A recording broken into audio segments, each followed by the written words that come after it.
প্রথমেই জানতে চাই জননিরাপত্তা নিয়ে আপনার দলের পর্যবেক্ষণ কি, এই একটি প্রশ্ন। আর আপনারা আসলে জাতি, ধর্ম, বর্ণ, লিঙ্গ, পাহাড়, সমতল পরিশেষে সব মানুষের নিরাপত্তা নিশ্চিত করতে কি কি পরিকল্পনা নিয়েছেন? ধন্যবাদ আপনাকে।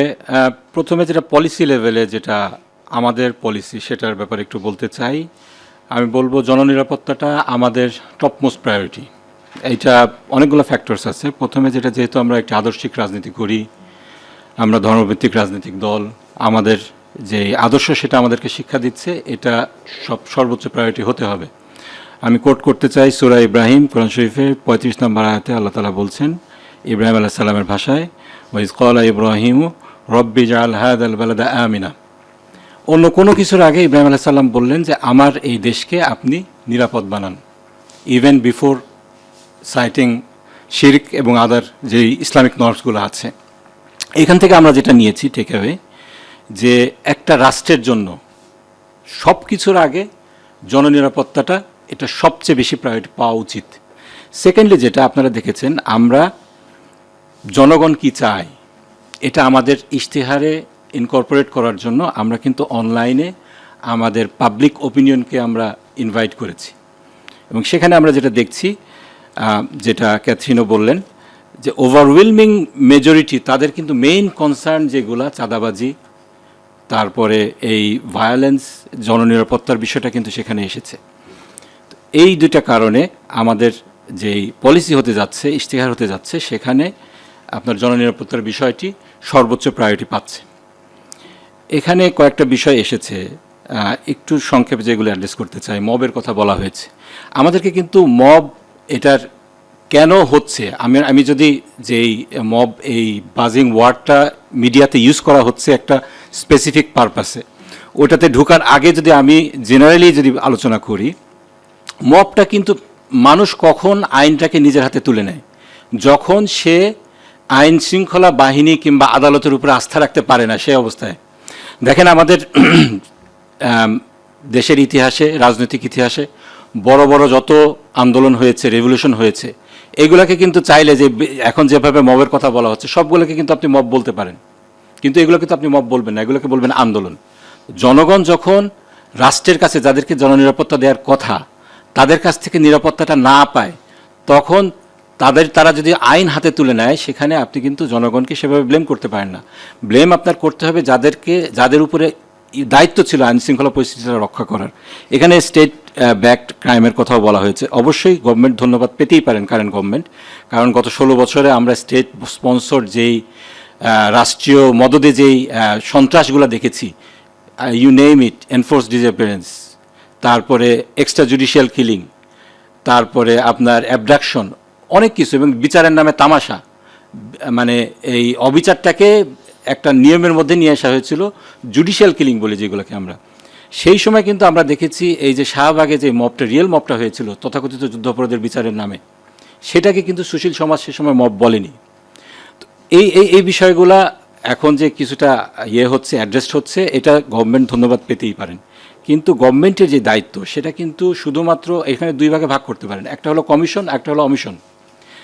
গভর্নমেন্ট তারা অন্যায় করছে না, ঠিকই আছে, কিন্তু গভর্নমেন্টের তো দায়িত্ব ছিল যে জনগণের উপরে যে ধরনের অত্যাচার হচ্ছে, জননিরাপত্তা যেভাবে বিঘ্নিত হচ্ছে, এটা থেকে জনগণকে রক্ষা করা। আমি বলবো সেক্ষেত্রে গভর্নমেন্ট কিন্তু এখানে ব্যর্থ হচ্ছে, এটা প্রশ্ন থেকেই যায়।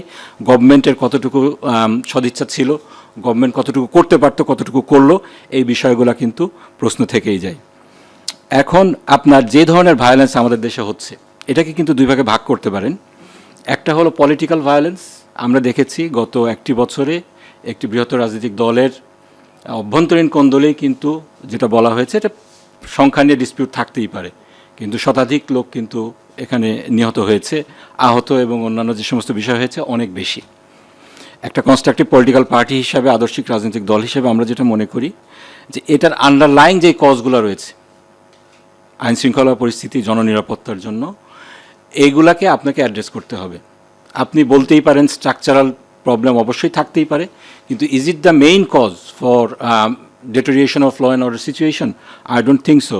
এইখানে আপনার মূল যে কজগুলো রয়েছে, প্রথমত করাপশনটা আমাদের কিন্তু এটা ইনস্টিটিউশনালাইজড হয়ে গিয়েছে প্রশাসনের ভিতরে, বিশেষ করে পুলিশের মধ্যে। এক্ষেত্রে টাকা খেয়ে আসামিকে ছেড়ে দেয়া, টাকার জন্য মামলা করা, মামলা বাণিজ্য, অনেক কিছু কিন্তু আমরা দেখেছি। যার কারণে ইভেন এই যে রিসেন্ট যে হাদির যে ঘটনাটা ঘটলো, এখানে কি হলো, একজন আসামিকে অস্ত্রসহ গ্রেফতার করা হলো, তৎপরবর্তীতে কি হলো, তাকে 3 মাসের মধ্যে জামিন দিয়ে দেওয়া হলো।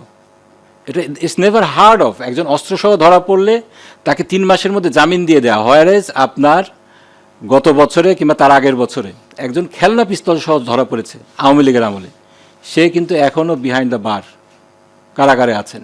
সেখানে রিয়েল অস্ত্রসহ 2টা অস্ত্রসহ ধরা পড়ছে, তাকে 3 মাসের মধ্যে জামিন দিয়ে দেওয়া হয়েছে। ইটস বেগস এ কোশ্চেন, এখানে কি সমস্যাটা কোথায়?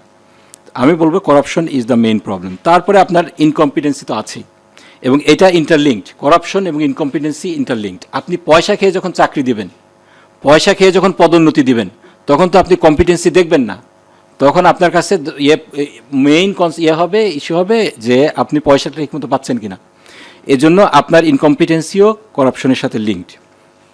3 নম্বর যে জিনিসটা, এখানে পলিটিক্যাল বায়াসনেস, আপনার পলিটিক্যাল পার্টিজান ইনস্টিটিউশনগুলো আমরা গত 16 বছরে বেশি দেখেছি, তার আগেও ছিল না এটা বলবো না, যে পলিটিক্যাল কনসিডারেশনে কিন্তু রিক্রুটমেন্টগুলো হয়। এইটার কালচার থেকে আমাদেরকে বেরিয়ে আসতে হবে। আমাদের যেই কমিটমেন্ট, আমরা নিজেরা দুর্নীতি করব না, এবং দুর্নীতি আমরা এইটার ব্যাপারে জিরো টলারেন্স। আমাদের আমির ডক্টর শফিকুর রহমান এই ব্যাপারে খুব স্পষ্ট বক্তব্য দিয়েছেন। আমাদের অতীতের যে রেকর্ড, আমাদের 2জন মিনিস্টার ছিল, তাদের করাপশন আগে খুঁজে পাওয়া যায়নি, এবং they are known and reputed as corruption free ministers.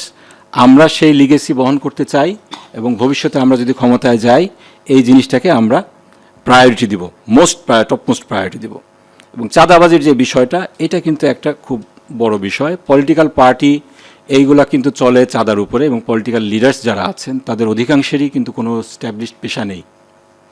এইটা একটা কনসার্ন। সেক্ষেত্রে আমাদেরকে এই কালচার থেকেও বেরিয়ে আসতে হবে। এই বিষয়গুলো বলার পর আমি যেটা বলতে চাই, আমরা কিন্তু একটা পুলিশ স্টেট চাই না। আমরা পুলিশ স্টেট কিন্তু দেখেছি, এইটার ডিমেরিটসগুলো কিন্তু আমরা দেখেছি গত 16 বছরে। আপনি law and order situation improve করার নামে আপনি যদি একটা পুলিশ স্টেট কায়েম করেন, সেক্ষেত্রে কিন্তু অন্যান্য যে অধিকারগুলো রয়েছে, মানব অধিকারগুলো আছে, সেটা লঙ্ঘন হওয়ার সুযোগ রয়েছে এবং হয়েছে।